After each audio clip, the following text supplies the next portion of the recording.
G'day gang, I've got one here to show the Aussies if you've got a VE Commodore.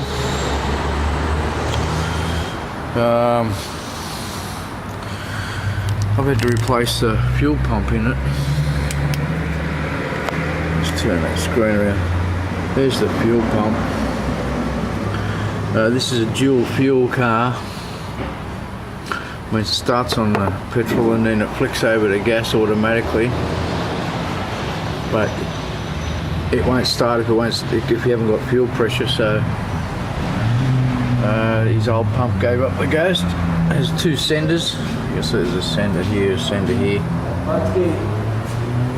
Poly, and it goes all up in that hole there, but there's a very extensive old thing you have to do to get that tank out. You have to partially drop the rear end in it.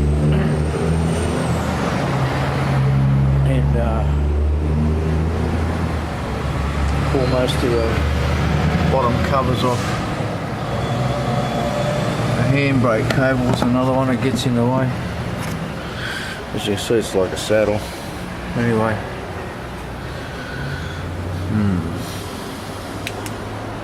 Yeah, so the tank's up in place. You can buy a bolt here and a bolt here. Zoomed out, yeah. You only got to plug your, these are just quick connectors. A plug.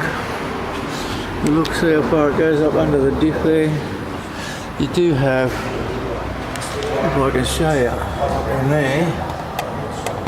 there's a charcoal canister with a couple of fittings up there for breathings.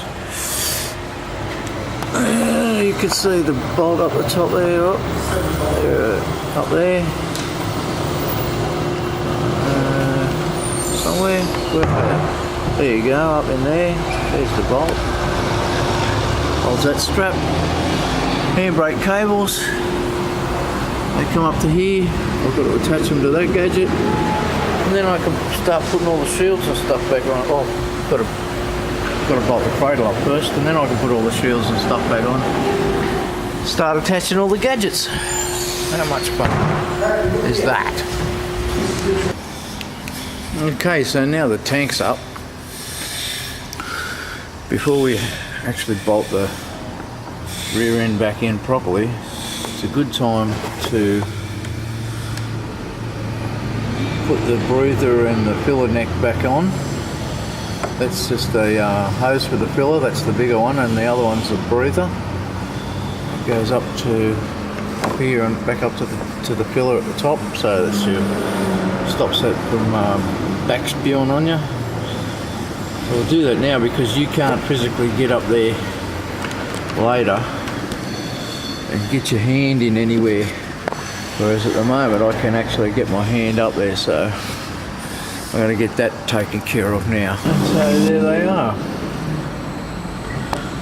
and now I'll hang the cradle back up and go on with the rest of it. And there it is, all back together again. Looking like a car. Nothing on the floor, no leftover parts. And so there's the tank. Yeah, quite a task. Quite a task. But that's done. Now I just need to hook up that oxygen sensor, which I think I should do right now before I start him up. So that's 20 litres. That's 20 litres. That's all the fuel we could get out of it. And there's probably still 20 in the tank. I've no doubt. Ethanol. But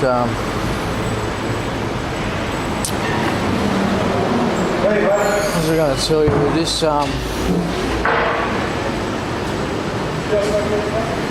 was going to say something. Oh yes, under the seats in the back. If you notice, you may have noticed when I showed you underneath the car, there was two flat surfaces, one either side. Some models of these Commodores, they actually cut that out so you could access the pump. And as wise as old Holden is, well, they've lost the plot, boys. 4, count them, 4 different fuel pumps.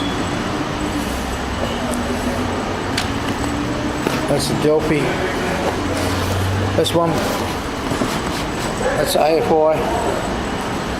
That's the second one. That's the third one.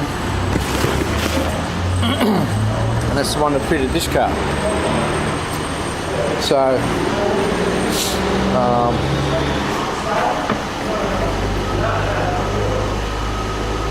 yeah. So it took us a couple of days to get the pump because we locating the right one, and you can use the VIN number, it won't matter a difference. The VIN number, you can use the VIN. Where's our tag? Where is she? Under the wiper. VIN number there, and it makes no difference. But that's the injected gas that Holden had fitted to it, so it's pretty gruesome, doesn't it? But it's got to start on petrol and it flicks over to gas, so I suppose we could probably try it. I'll put the rest of the fuel in, we'll give her a crank over and have a listen. In the car, and there's the dual fuel switch. It's indicating that it's running on gas, but it will start on petrol. And let's hope that it starts, boys. I want to put it in park. Well, we're running.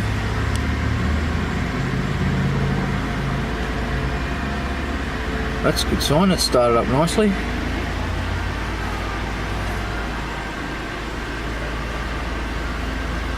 Awesome. Happy days. Another job done. I'll ring the customer, he can come get it.